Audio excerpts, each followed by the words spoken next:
Welcome back, Bruins fans.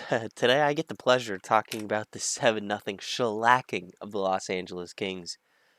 Um, there was a hockey game at one point, maybe around the second period, turned into a one-sided affair.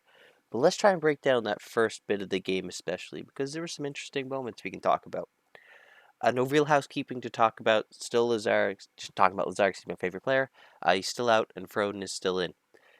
Boston led with their third line, as they have usually started to do lately. That Frederick, Coyle, Smith line has been big for building energy and press early. They've led with it in a lot of games, and they did again here. LA matched it, though, with their fourth line, their energy line, and it worked. There was energy in this game to start. A minute in, Jake DeBrusk would keep his hot streak going. He's now, at this point, scored 5 goals in 5 games. Through the middle of the ice, makes a quick dump-off pass, gets it back, and it was just important that LA didn't stop skating after conceding a goal 1 minute in on an action-packed game. Boston would have another goal waved off as Frederick took a shot with purpose. Again, more that third line generating chances. Shot with purpose, and Coyle's skating into the net hard as he should be, and just hits it off his hand, kind of batting motion into the net. No, it's waved off.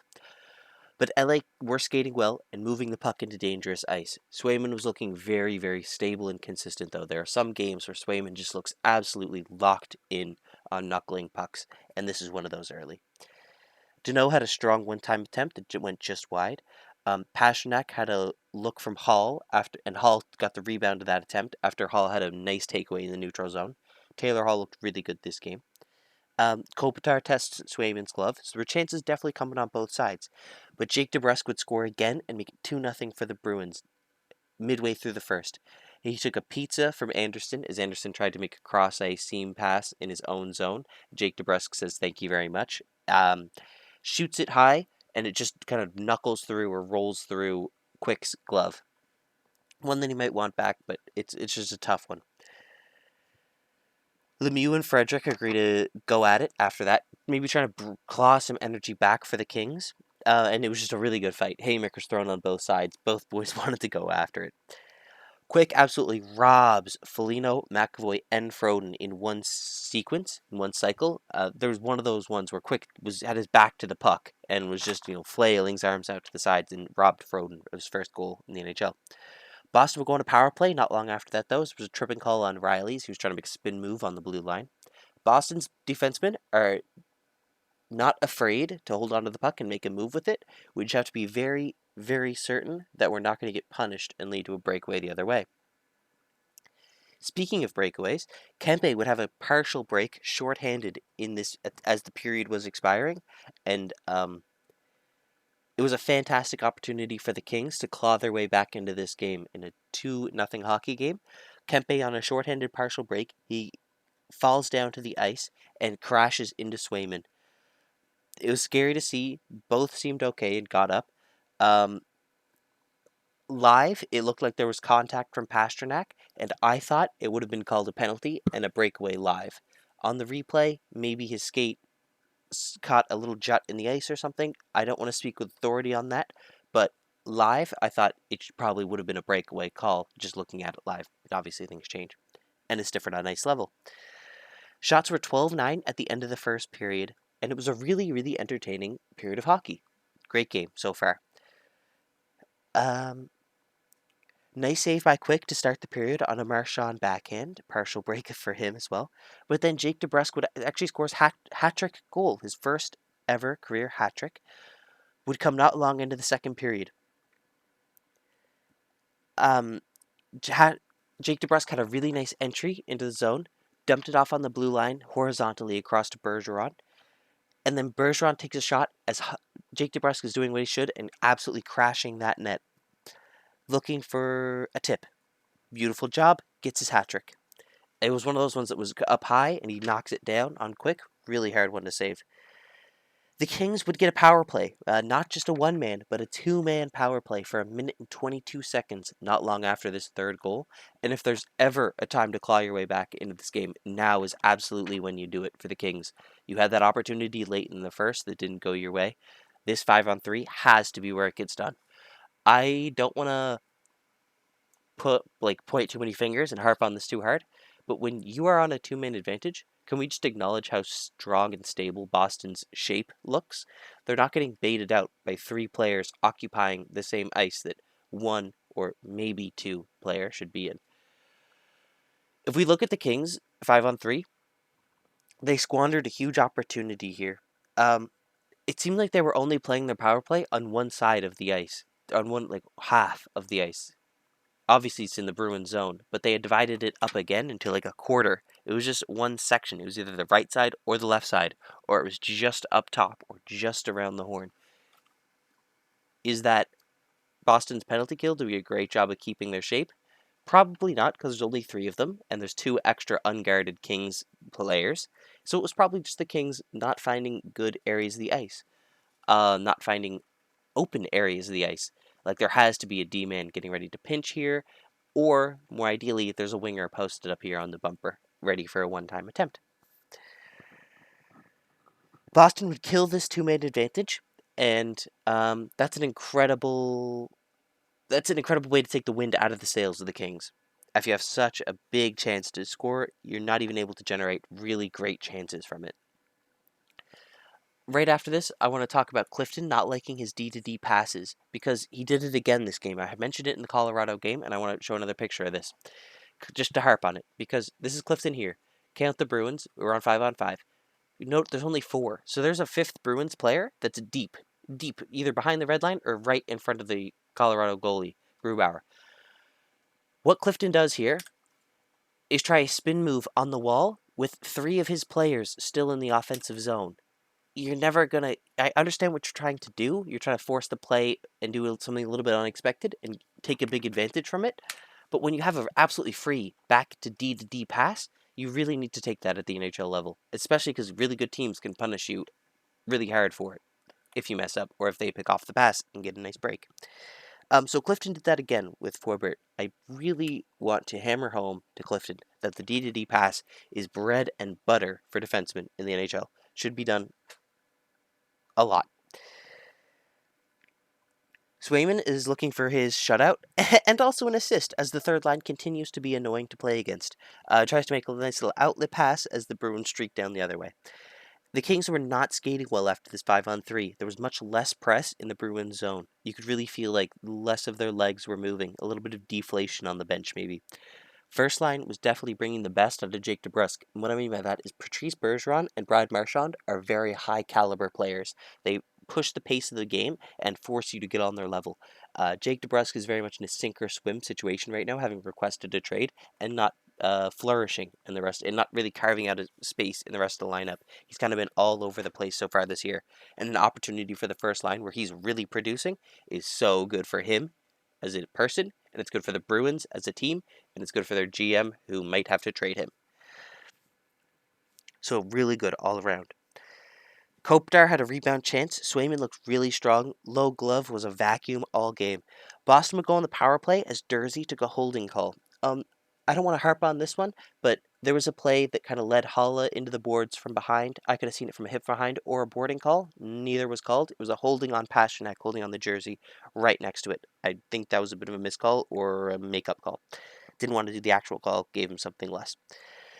But Boston would absolutely make them pay for this illegal hit on Haula. Pasternak had a one-time from outside the circle. Bergeron tips it up top in front of the net.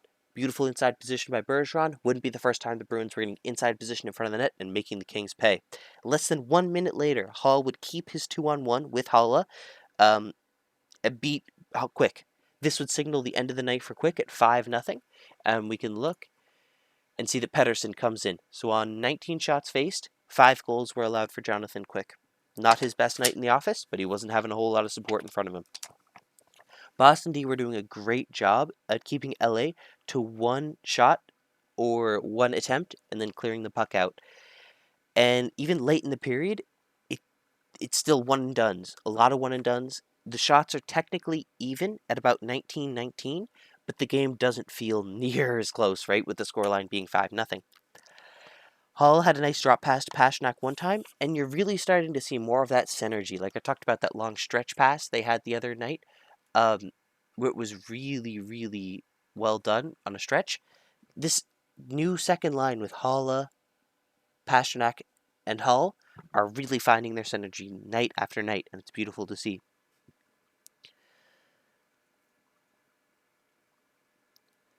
Third line were doing the right things. The pucks, they just haven't been getting a whole lot of that puck luck. I mentioned like Coyle having the batting it in early. The pucks are going to the right place. The bodies are getting there. They're just not getting the results yet. They're going to keep coming, and the team is the Boston Bruins are showing faith in that line, the way they're starting every period with them, the way they're not shying away from ice time on them. And it's really nice to see Frederick carving out a nice role with Coyle and Smith. All three players complement each other really nicely. They all can hold on to the puck. Coyle and Smith are the best with it. Coyle's not afraid to make a pass. Smith and Fred should be able to shoot, and Frederick is not afraid to grease the wheels of the enemy team, right? Make them a little bit slippery, fall off a little bit.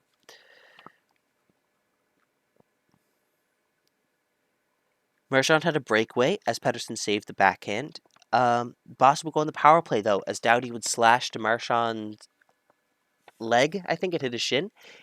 I didn't like this call in a 5-0 hockey game. I think the refs let a lot of stuff go, and this is one of the ones you probably should have let go on Doughty. It just looked really bad because Doughty swung with one hand on his stick and did a really wide arc to try and like come across Marchand's middle, and it just looked bad. It was harmless, but it looked bad. Boston on the power play on a Haula redirect from Coyle. That's just what I talked about earlier, getting body position in front. Haula gets in front position as Haula and Coyle. This is 1 second. Haula and Coyle are getting time on that second power play unit, and they're getting points out of it, which is beautiful to see. So Coyle fires a laser through the crease, and then Haula gets a stick on the end of it with good position. With 9:45 left, it's now 6-0 Bruins. That was a significant goal because it was 200 assists for Coyle, 100 goals for Haula, and 200 assists for Smith on their career. That's a beautiful thing to see. Nice how the numbers line up. Building gets his loudest amongst Let's Go Bruins chants. And the Bruins are still skating really well. Back checking, breaking up 2-on-1s, sticks in the right position, Swayman being strong to bail them out when they need to. The score would continue to get run up as Haula would score again from Hall on a cross-seam second effort. A bit of a 2-on-1 stream in. Haula forces the pass once, gets it the second time across. Haula makes no mistake. Now 7-0 Boston. It's just all about can we keep our shutout alive for Swayman. Forbert stick checks a backdoor pass attempt on the empty side try, saves the goal there. And then we see Swayman play it with his skate behind the net. Nice composure. Didn't get panicked. Didn't freak out. There was one other instance where Swayman kind of flubbed. He was behind his own net again, and he kind of flubbed a pass to his D-man. And again, didn't panic, but he recognized, sugar, that puck's not in a good position, but if I skate towards it, I'm going to put myself way out of position. So he just kind of shrugged his shoulders and went back into the net. It made me laugh when I saw it, but that's exactly what I want to see out of my goalie. Net first mentality, not trying to panic or fall on the puck or do something silly. He does what he has to, and that includes playing the puck with his skate. Showed a lot of composure to do that. Looked good. With 1 minute left, Boston were actually getting outshot now at this point in a 7-0 game. 33 shots for the Kings, 30 for the Bruins. They're going to be meeting 1 week later, and I expect a much hungrier Kings lineup. I want to see that first period, maybe period and a half, for the whole 3 next time. They're going to get a little more puck luck than they had this game, and I hope that the Bruins didn't burn all of their puck luck in one game. And like all their secondary scoring, Jake DeBrusk activation. No, we should be okay. This team is definitely trending upward. This is a really positive win to build off of. But it doesn't stop. We have to keep pushing. The Kings or not the Kings, sorry, the Ducks are coming up, and then we got a big test against the Golden Knights. I'm pretty sure Getzlaff burned us the last time we played the Ducks. He's been otherwise quieter. Let's, get our result. Let's see. The commentator said that 5-on-3, for the commentator for the Kings, said the 5-on-3 was probably their best opportunity to come back in the game, and I'd have to agree with him, especially after you don't get that Kempe breakaway call on the potential trip that I saw live, but wasn't on replay probably. But the other thing this tells me, looking at the standings for the East and West, is there actually are no easy wins. All these teams, from the Stars up, even the Jets can give you a good game with Scheifele. Like, all these teams are really strong. All these teams can give you a good game. The fact that we had close games against the Sharks and Kraken should say how in parity the whole league is. These teams can play above their level and give us a good game. So there's no easy wins in this league. We'll take them when they come and build for the next. Remember to like and subscribe, and I'll check you in the next one. Have a great day.